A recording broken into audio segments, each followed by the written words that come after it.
And now we come to the time of dissolving.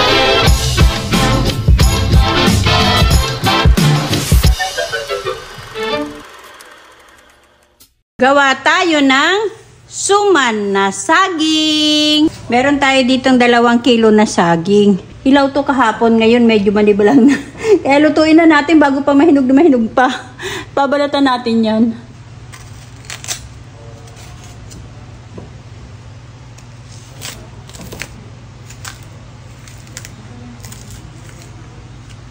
Parang mas mabigat yung balat ng saging kaysa doon sa saging na nakuha ko. Gagamit tayo ng yadyara ng cheese. Tapos, yadya din natin yan. Dahan-dahan lang po baka kayo masugatan. Huwag nyo na hugasan yung saging pagkabalat ninyo. Kasi dudulas po yan kapag hinugasan nyo yung saging. So, ganito lang po siya mga kamamsi. Nayadyad na natin yung 2 kilo natin na saging na saba.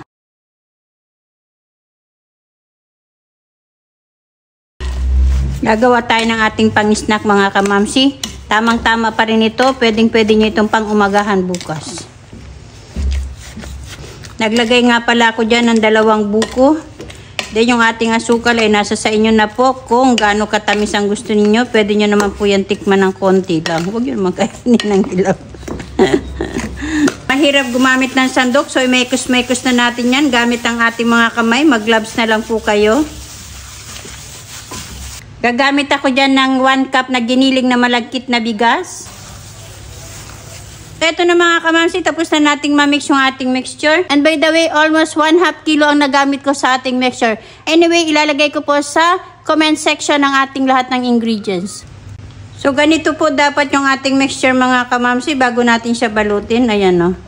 Balutin na natin mga kamamsi. Actually, nakapagbalot na ako. Yung last na lang yung ibibidyo ko. Gumamit po ako ng sukatan na 1/3 cup. O, yan. Actually, last na. Kasi nga, binalot ko na muna lahat bago ako nag-video sa inyo. Ayan, ganyan lang. Ang bilis naman. Tinupin nyo lang yan. Siguro naman marunong kayo magbalot ng suman. And then, tupiin nyo lang sa magkabilang dulo. Then, tupiin nyo lang sa magkabilang dulo. O, di tapos na yun. Ganun lang yun mga kamamsi. O, ayan ang result niya. Eto na yung finished product niya. Ay, naku. Si mamsi niya laganin yung automatic yan. So, natapos na natin niya balutin. So, lutuin na natin. Magluto na tayo mga kamamsi. Automatic na yan. Para makakain na tayo, makapag-snack na tayo. By the way, nilagyan ko po ng tubig yung ating steamer and then lulutuin ko po siya to 30 to 45 minutes into high heat. So, depende na po sa inyo. Kung luto na po ng 30 minutes, eh di aunin nyo po. Ganun lang po yun. Check natin after 30 minutes. Wow, ang ganda niya mga kamamsi. Ayan o.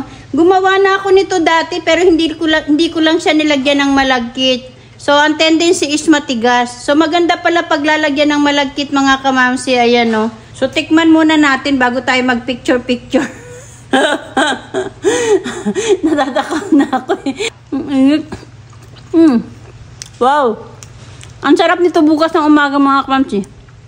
Masarap na siya. Timing na timing yung lasa. Tamang-tama yung tamis niya. Ilalagay ko po sa comment section ang lahat ng aking ingredients. And then, i-try nyo mga kamamsi. Madali lang po yung sundan. Pwede po kayong gumamit ng manibalang na saging or hilaw na saging.